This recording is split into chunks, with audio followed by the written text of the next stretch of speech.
Thank you all for coming. Thank you for those who are on the webinar as well. We appreciate your time. Just for those who don't know me, I'm Diane McAllister, one of the lobbyists for PSPRS along with Doug Cole. This is Scott McCarty, who's one of our board trustees. Today we wanted to talk to you a little bit about a tool that we are looking into having for the employers moving into the future. It will require some enabling legislation, which we'll go over at the end of this, but really it is putting kind of some control back into your hands. It would be an irrevocable trust that you could set up through PSPRS. There would be a list of options in which you could choose to manage that money to be invested in one of those options. You would be the one to decide how much money.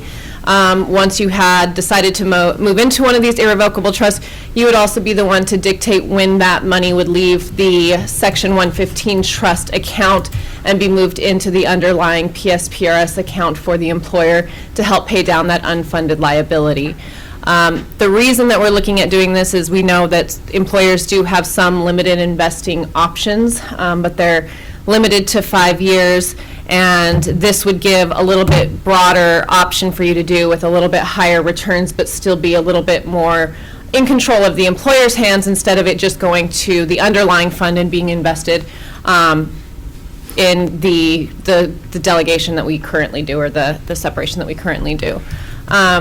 Scott was approached by some employers to look into this, and so I'll turn it over to him to let you kind of give your background on it. All right, thank you, Diane. Good morning, everyone in the room here. There's probably about 20 people, and I think there's about 20 people online. So on behalf of the Board of Trustees, thank you for your interest in this topic. As Diane had said, one of the things that's important to the board is to continue to develop tools for the employers to help address their pension costs. And this is one idea that we think is worthy of moving forward, but we want to actually obviously do that with your input and your support, and that's really what this meeting is about today. We, at the trustee level, have talked about this. Staff has spent some time working on some of the details. You'll hear from the CIO about how he's kind of got this framed in his mind, and then our legal counsel, Gallagher Kennedy, has done a lot of the drafting of the legislation, and we feel like that's pretty much ready to move forward pending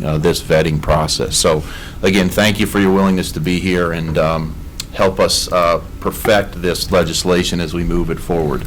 A little bit of background here. The board at their last meeting saw the June 30th, 2019 actuarial numbers. So these are the most updated information we have. But if you look at the whole system in aggregate, it's almost $12 billion of an unfunded liability. And you can see there how it breaks out between PSPRS, Corp, and EORP. So this is a tool that could help address those amounts at the individual employer level. And then from an annual level, if you just add up all of the employer costs into those three systems, the employers are paying a little bit over $1 billion a year in pension costs, and again, that's just on the employer side.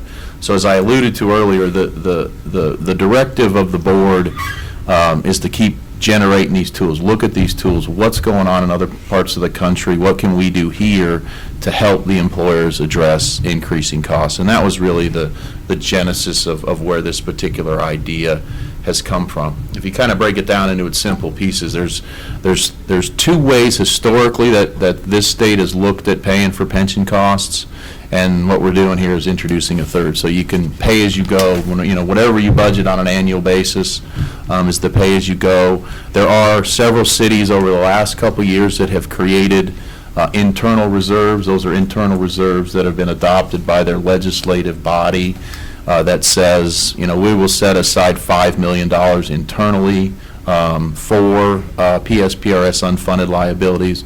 Those internal reserves are not legally restricted. They're restricted by the town or the legislative body, so they could be unrestricted with that same vote. But they are internal, and they do send a signal that the intent is to use that at some point for unfunded liabilities.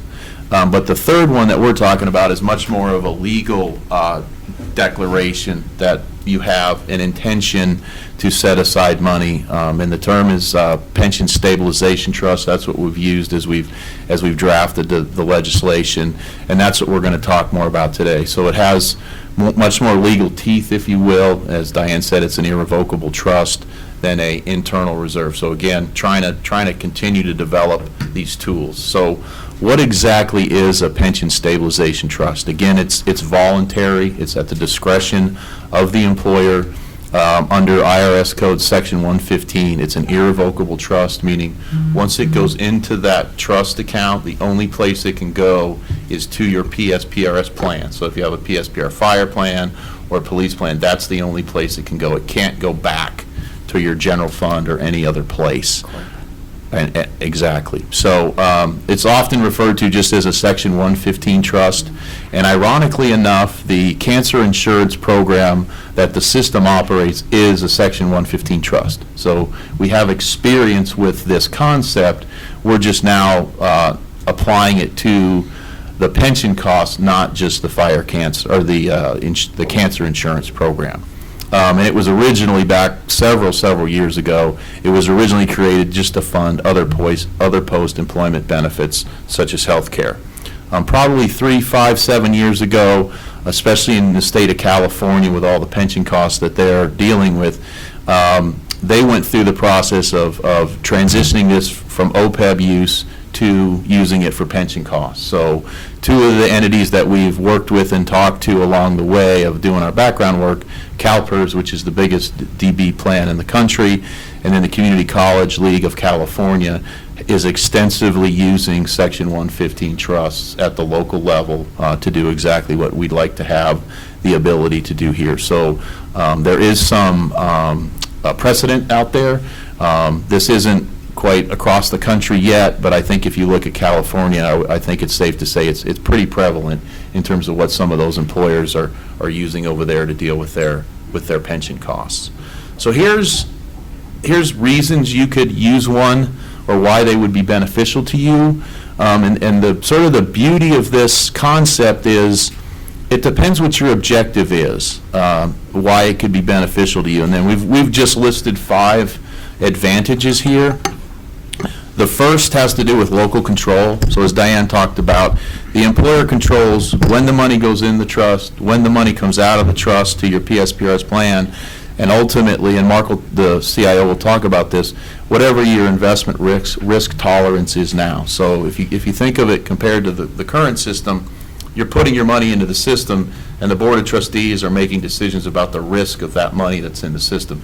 This gives you a chance to, on an interim basis, manage that money yourselves within an investment lineup that the CIO will talk about in a minute. So one of the things, quite honestly, that the board has heard over the last couple of years, it has to do with number 2, is about the risk tolerance. And at the employer level, at some councils and some legislative bodies, there's beliefs there that we're taking too much risk with some of the money that's in the money that's in the system. Well, this gives the employer to actively get involved in that and manage their money a little bit more. So if you have $5 or $10 million in this Section 115 stabilization trust, the elected body or the staff of the employer will actually decide how that money is invested. So it could be invested at less risk than that same money would be if you actually put it in the PSPRS trust. That is a desirable outcome for some of the employers out there where they'd like to have the ability to manage that money with their own decision-making process. And then the beauty of that is ideally that at the local level we're restricted by what we can invest, and essentially we can only invest in maturities that are less than 5 years. And under the auspice of the Section 115 trust, that restriction does not exist. So we can take a little bit more risk, or we could take a lot more risk, but ideally you'd make that decision based on what your objective is, and then as an employer, if you desire to return a little bit more interest income, then you would make that selection appropriately. And Mark will talk about some of the options we're thinking of in a minute. The third thing is it provides some budget flexibility. So if you have $5 million in this stabilization fund, for example, and the actuarial reports came out for a particular year, and the costs on an annual basis were $500,000 more than you thought, then essentially what you could take is take this $500,000 out of your Section 115 trust, and you might not have to generate that out of your operating budget. So for the finance directors out there, it provides some flexibility and a little bit of protection to your operating budget, where you could take some of the money out of your operating budget and maybe take the excess, if you will, out of the stabilization trust and help you moderate and balance out your contributions a little bit from year to year. Or you could just use it to make an extra payment when you felt like you had the resources to do that. So again, there's a lot of budget flexibility.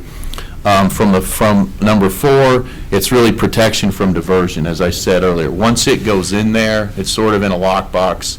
It can only be used for future payments to your actual PSPRS plan. In some cases, that could be a good thing. If the desire of the employer is to really make sure that the money they set aside this year doesn't get used for something else 3 years from now, then you'd put it in this irrevocable trust, and they'd be ensuring that it's going to be used for PSPRS costs. So this is one of the elements in California that's had a lot of popularity, because it really shows the legislature's intention at the local level to address their pension costs. And that really leads to the 5th one, which this in and of itself is not going to improve an employer's bond rating, but I think it does 2 things. One is it shows a clear legal intent for employers who take this action, that they're trying to address their pension costs in an additional way beyond just making their normal contributions. And it becomes part of the state requirement to have a pension funding policy at the local level. So if you have a pension funding policy, adopting this sort of trust or creating this trust would be something you'd want to weave into that policy and tie the relationship between your policy objectives, and then this trust becomes a mechanism to actually implement those objectives. So again, what's important to one community might be local control, and what be important to another community might be protection from diversion, and they might not be as concerned about the interest it earns itself. So there's it's not a one-size-fits-all, but it's based on what the employer needs, and it does provide a tremendous amount of flexibility based on the objectives you're trying to accomplish. And it'd be interesting to hear from the audience, as we conclude here, are there some other objectives that perhaps this tool could create that we haven't identified beyond the 5 that I just went through? Scott, I think now is probably a good time to remind people attending through the webinar that they're able to submit any questions on your Section 115 trusts. Okay, thanks, Christian. Yeah, if you have any questions, go ahead and fire those off. I think I've got one more slide, then I'll turn it over to Mark and talk a little bit about the investment, what we're thinking. So in terms of what's the structure here, the way that we envision this is that the turnkey program would be administered by PSPRS. In other words, PSPRS would hire the related third parties to run the program. Mark will talk a little bit about the fee structure. The idea here is just to pass along whatever costs we incur only. It's not to make any money for the system or anything like that. But we have to be sensitive to what the employers are already paying their investment managers to manage their money, and then conversely, what the fee structure is on the system's main trust side. So we're working through those details, and Mark will talk a little bit about that in a moment. And the other thing here is this is for the employers, so Mark is not going to be the person who decides what the investment options are. We're going to set up a process whereby employers can engage Mark and talk to him about what they want to achieve with this tool. So it's going to be a collaboration between the employers and Mark and his staff. We'll come up with a potential list of investments based on employer feedback, and then based on their objectives, is it income or growth? The next thing is employers will select the investment options. The employer is going to direct how the money is invested. The employer decides when and how much to contribute. The system, PSPRS, has nothing to do with those decisions. And then there is a legal contract between the stabilization trust and the employer. So it needs to be one for one. So if you have a police plan and a fire plan, you need to have a stabilization trust for each one of those, because that money can only go to one in one direction. You couldn't take money out of the police stabilization trust and put it into your fire PSPRS account, if that makes sense. So we need a one-for-one there. So Mark, I'll kind of stop there. I took some of your thunder, but if you could talk a little bit about some of the how you're looking at this from your perspective and what kind of feedback you're looking for directly from the employers. Sure. Well, my name is Mark Steed, and I'm the new CIO at PSPRS. I've been the CIO for about a year, and broadly speaking, one of the initiatives we have as the investment team is to be solutions oriented, especially as it pertains to the employers and the employees. So our goal is to hit the assumed rate, minimize contribution rate volatility from an investment program standpoint, and do that for as little money as possible. Those are our kind of core mandates. Beyond that, we want to be very solutions focused and leverage what resources we have as an investment team and the network we have to come up with solutions that really do work for the benefit of employees in the system and employers. And these 115 trusts are one of those solutions. So as a practical matter, my team is relatively agnostic across PSPRS in that we consider ourselves implementers, and we're going to implement whatever mandate we have as efficiently as possible. As we thought about the 115 trusts, this is, I like to say here, it's sort of by the employers for the employers. So the investment part of this is relatively straightforward. It'll work sort of like a defined contribution plan in that we'll develop a menu of investment options with employer feedback. We've had some very preliminary conversations with some of the finance directors. And our sense is, what you'd like to see in terms of a menu, is some of you just want to do slightly better than what you're getting right now. Maybe in your with the treasurer 2%, you're subject to that 5-year that 5-year timeline. And if you could make 3%, that would be great, right? So we'll have some options in there that get you 3% or 4%. So we'll kind of put these investment options in sort of income buckets and growth buckets. If you want to make 3 to 4% and you're fine with that, there'll be a couple of options for that. And the investment options that you might select for that kind of return, our goal is to find the cheapest version of that product out there using our relationships. So if you want an investment grade bond fund, our goal is to find the cheapest investment grade bond fund out there using our relationships. And we can look at whatever investment grade bond fund you have in your DC plan and what the fees are for that, or use any other comp. You might even do price matching, whatever. But our goal is, as Scott said, it's not a profit center for us. We want to administer this program as efficiently as possible. And then I think there are going to be some other employers that have a longer term view on this and have 10 plus years, and maybe they just want to invest in the S&P 500 and U.S. stocks, or maybe they just want international stocks. So as Scott said, we're going to build this menu of investment options, and that an employer could choose any single investment option, or they could put together a portfolio. We don't want 100 choices. We don't want 2 choices. So our investment team will throw some suggestions out as a straw man just to start the conversation based on what we think we've heard from employers, that we're not too far off. But then if you have any feedback, or if there's any type of investment you'd like to see, feel free to suggest that, and it's easy enough for us to just bolt that on to the menu of options. So we'll have a menu, but the employer and the governing body of that employer, call it a city council, will need to approve the trust. They'll also need to approve the investment policy, and we'll have stock paperwork for that, so just to minimize sort of the operational and legal lift for all the employers. So it really is off the shelf. We'll say, here's the investment policy, here are the options. You, the employer, will tell us what you want to do, and then we will decide collectively how often we allow you to make changes within that pool. Say you started off with a kind of a conservative income-oriented strategy, and now you feel like you want to take more risk. We will allow you to make those changes, say, once a month with 30 days notice. But it's very much in control of the employers. So that's how we're approaching this program. We'll be very transparent about the fees. There are really 4 kinds of fees you can pay. There's a custodian that custodies the assets. Then there's a third-party administrator. Then there's the fees on the underlying funds, and then the fee that the agency may or may not charge in order to run the program. We will itemize those fees and keep those fees as low as possible, as well as have a justification for why those fees are what they are. Right? We anticipate, because we think this is very helpful, and because we want proof of concept, offering some sort of discount to early adopters for the first year. We haven't decided what that is, but it will be a pretty good deal, because I think we're interested in getting this off the ground. So that, again, we're at the very early stages.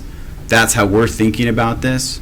But again, we want feedback, because this is your program, and we want to design something that works for your objectives. Mark, if we could stop for 2 questions here. If we could possibly clarify, would this be something that would need to be administered by PSPRS, or would this be administered by individual employers? How would employers get into using a Section 115 trust?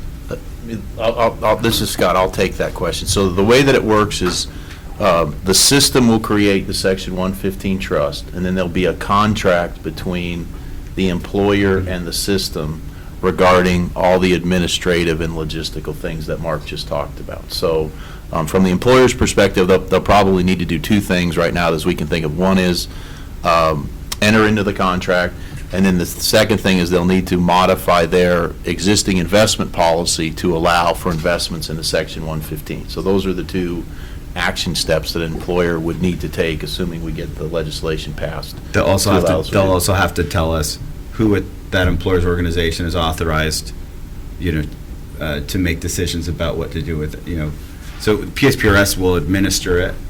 The employer would have to call the system if they wanted to say, look, change. We don't want to be in the income portfolio anymore. We want to go for growth. That would be a call in to us. We'd need to verify that whoever that call is coming from is an authorized, signer, but authorized to provide instructions, on that account, and then we would make those changes. And what Mark just talked about, all of that would be identified in the contract. Yeah. Of how all the transactions get executed, money coming in or money going out.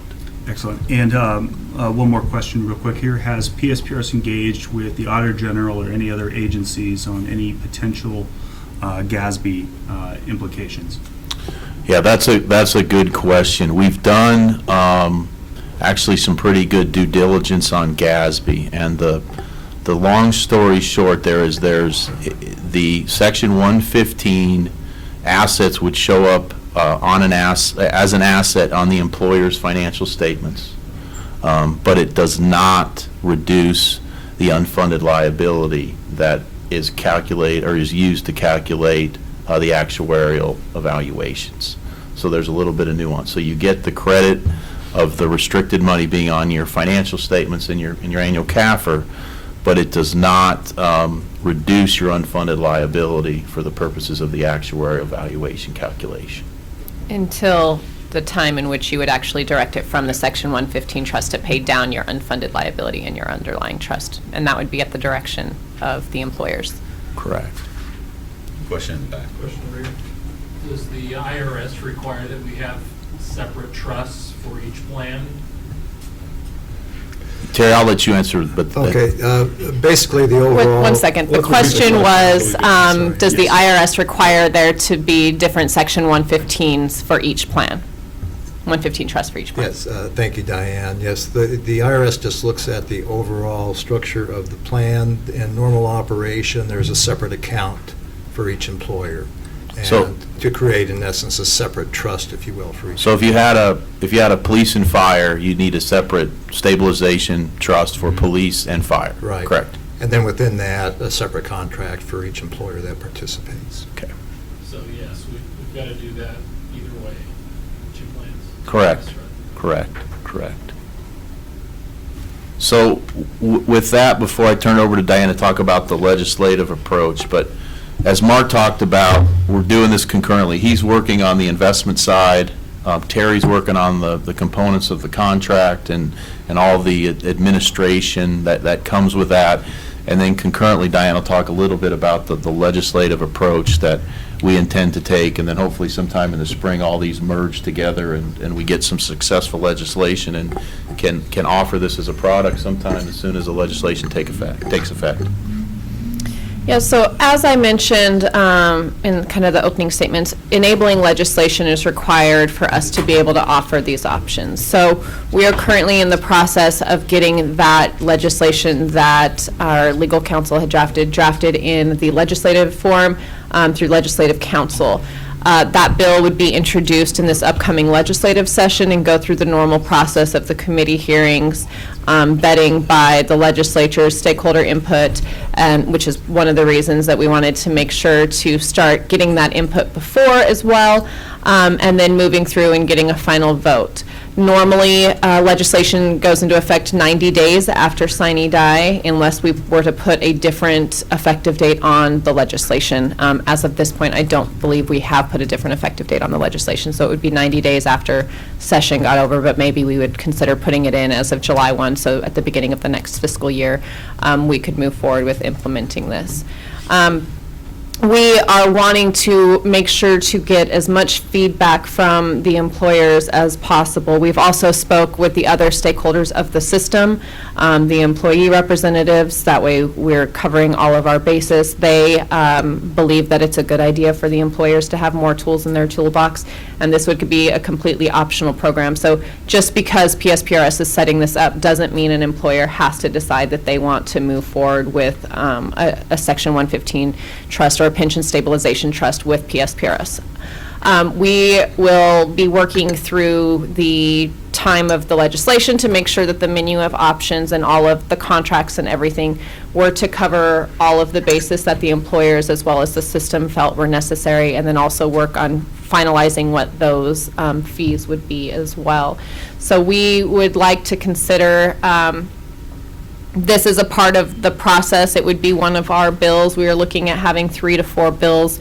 One is our normal administrative bill that deals with your IRS compliance and making sure we keep the tax exempt status, and another has to deal with local board consolidation. But this would be one of the pieces of legislation that PSPRS would be going forward and advocating for on behalf of the system, as long as we didn't hear a major concern from the employer stakeholders that this isn't something that they would like to see the system move forward with. Scott, I think now would be a good time, based on a question from our webinar audience, to sort of do a quick recap on the advantage or differences of using a Section 115 trust versus prepaying employer contributions to save money. Yeah, that's a good question, because one of the, I guess, recommendations that the League Task Force had, going back 3 or 4 years ago at least, was to encourage employers to pay their PSPRS obligations as infrequently or as soon as they can. So at one point, well, not at one point, I know annually, July 1st, there's a lot of employers who pay their total amount that's due. And I still think that that's a good practice and a good tool for those particular employees that are comfortable with the how the systems invest in their money and the status of their plan. And as we've talked about, this just becomes another tool for them. And I kind of look at this as a little bit like a parking lot. You can have money in your general fund, you can put it in this stabilization trust, or you can give it to the PSPRS trust. And this just provides another opportunity for those, again, back to the objectives, depending what you're trying to accomplish, another option for the employers to show their intent to pay off their unfunded liability or to manage their pension costs, but it doesn't necessarily mean giving the money to the system. And to be honest about that, that is one of the criticisms that we hear from the employers, is when our investment return isn't what they thought, whether that's comparative to ASRS or whatever their perspective is, we tend to get some criticism for what we're doing with their money, and we respect that. And this is a tool where they have a little bit of an opportunity to manage that pension money on their own, with the objectives that they may have in mind, and we totally respect that. And that was one of the questions, and maybe Mark can comment to this, but we had some thought about, well, how would this affect what the corpus that's in the main trust, and we talked our way through that. So maybe Mark, you can comment on that a little bit. Yeah. So I think we just need to what we're thinking through is, we have contributions coming into the trust. If we have a group of employers that decides, instead of making those extra contributions into the trust, they go into a 115 trust, they're not coming into the corpus, and so we need to manage, our liquidity profile will change in terms of inflows and outflows. I don't expect that at the portfolio, like at the total trust level, that that's going to be material initially, but the way we've thought about this is coming up with sort of some kind of matrix, right, to help employers think through this issue. You know, if you're well-funded or not well-funded, right, and you make an extra contribution to the system versus putting it in a 115 trust, and how you might think through that. You know, I think the education, kind of the onus is on us to try to frame that conversation for an employer.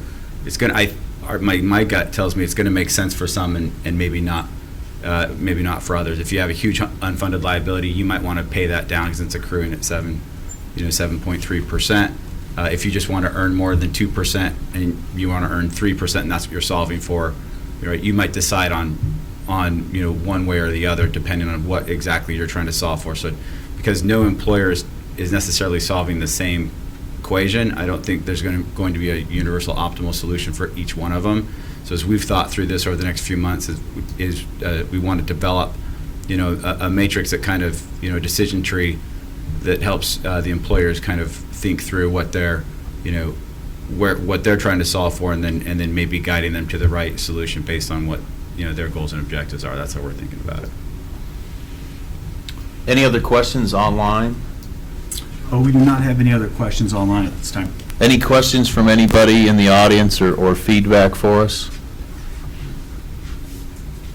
Is there any discussion of getting a private letter ruling from the IRS on what we're planning to do? The question for those of you online is there, what do we need to do about a private letter ruling? And the answer, I'll let Terry answer that. Go ahead, Terry. Right, the IRS's current position on this is they have stopped issuing rulings on Section 115 plans starting a couple of years ago, presumably because of the high demand that was placed on them. We plan to revisit with them in January as to whether they're going to have a change in their policy on that regard.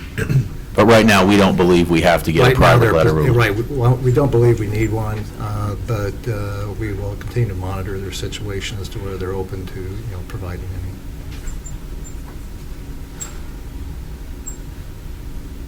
I just want to ask to start, so the employers you've heard from that are interested in this, is there, even if you don't want to mention who they are, is there like a demographic they fall? It just seems like this would be such a narrow application. I can't speak for 15 counties right now, but I can't think of very many that would would have the resources, would be okay putting in something they could never get back from, but then would be disinterested from just giving their plan the money. And then I think about the responsibility too now that would shift to making, and I know there's criticism of the system and the investments they make, but I don't know that that necessarily means that the employers want to become investors or that they have teams that are built to make those decisions. I just was curious about maybe who you're hearing from, what they look like. Yeah, so the question for those of you online is what's some of the actual employer's objectives? And I think it's consistent with the 5 that are on here, at least the 4 that are on here, the first 4. There are some that like the idea of the irrevocable part of this, that it's there. It shows a firm commitment to their constituents, their taxpayers, that this money we set aside today, and we're not sure when it might go to the actual trust, but we've, as an elected body today, have set aside some money that can't be moved. So that's just their own perspective. There's some other, there are some other, I would say they're larger, more sophisticated cities that are comfortable, getting more involved in the management of their money, consistent with some other objectives that they have internally. So that part doesn't scare them.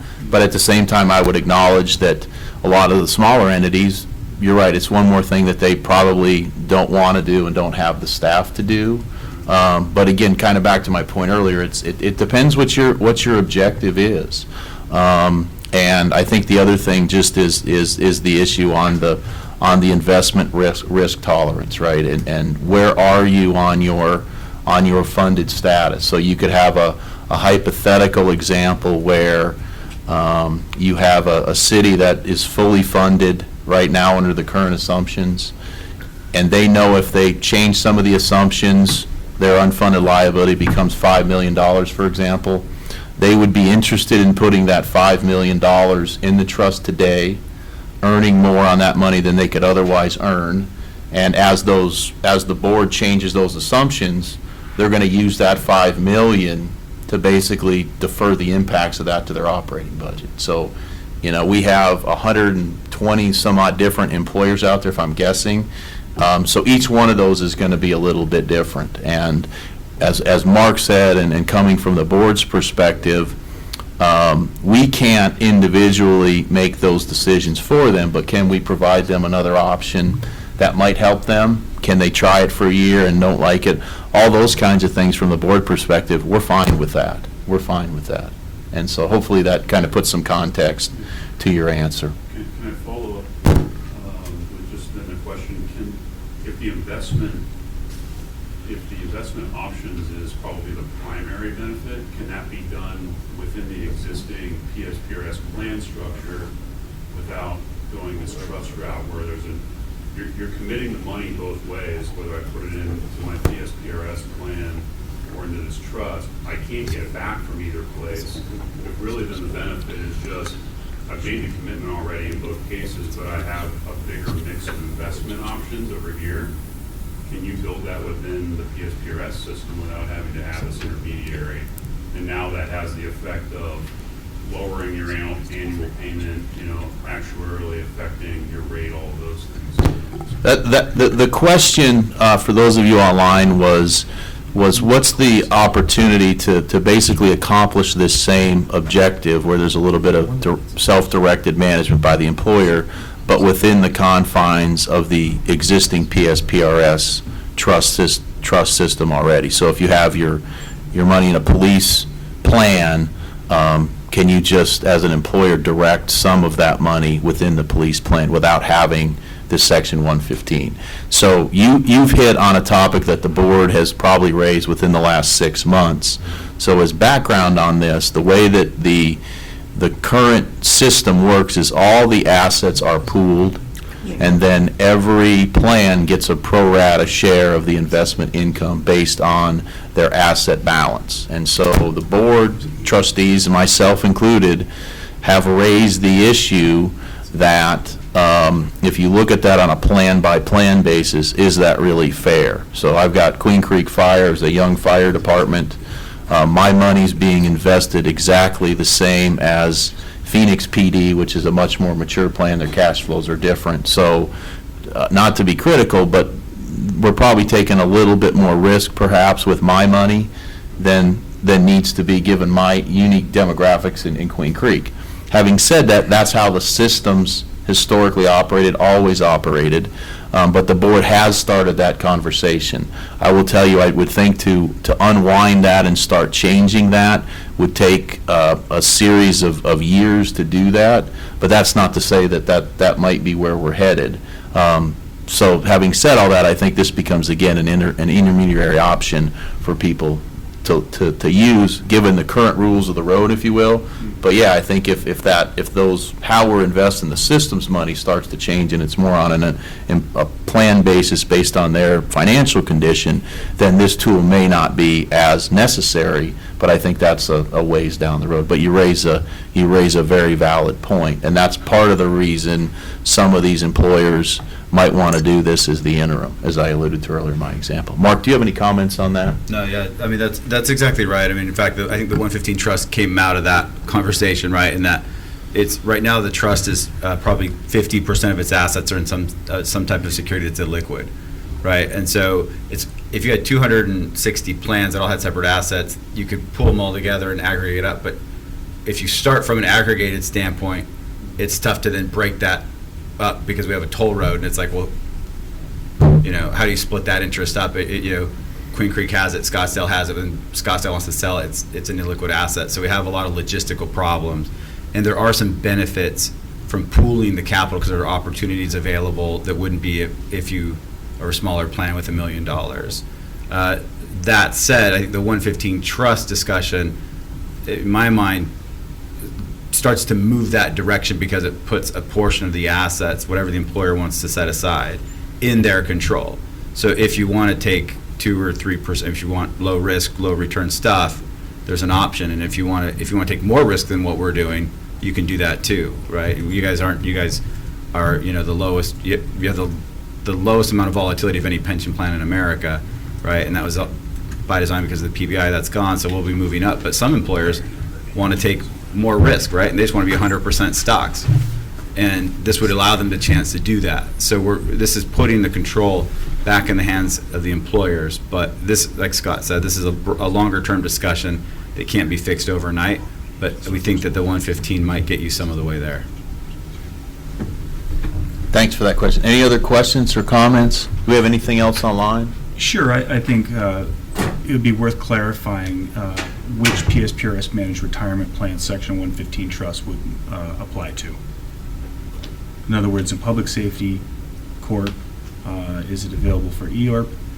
We know EORP's cost-sharing plan, so this is something, essentially, that this is available to both public safety and the corrections officer plan, correct? That's where we were thinking it would start. The applicability to EORP, I don't think it's as direct at this point, but it would be for PSPRS and Corp. Yes. Anything else from those in the audience? Christian, one more time? No, there are not. Okay. Well, for those of you online and for those of you here, thank you for carving out some time this morning. I know that we were talking earlier that this has been recorded, so we'll figure out a way to get that on the PSPRS website, and when you have nothing to do, I guess you can listen to it. But thanks again for your feedback, and Mark's email is on there for those of you that are interested in providing feedback about the investment lineup or just thoughts to myself. My email is on there as well, and as Diane talked about earlier, we'll intend to proceed as we've outlined, and we look forward to your feedback and your support as we take this legislation forward. So thank you very much. Diane, any closing thoughts? And just for an update, for those who are unaware, PSPRS now has a new administrator. His name is Mike Townsend. He actually just stepped out of the room, so bad timing on my part of introducing him. But so if you have any questions in regards to other issues, he's available to answer questions as well as the rest of the team that you may have been working with. Brett Park, myself, Doug Cole, Christian Palmer, we're all here to answer any questions that you may have. But we really appreciate your time coming or listening to the proposal that we have, and we hope and look forward to working with you in the future, not only on this piece of legislation, but also all the others that we have. So if you have any concerns or questions, please feel free to reach out to any of the board trustees or the rest of the team. Thank you.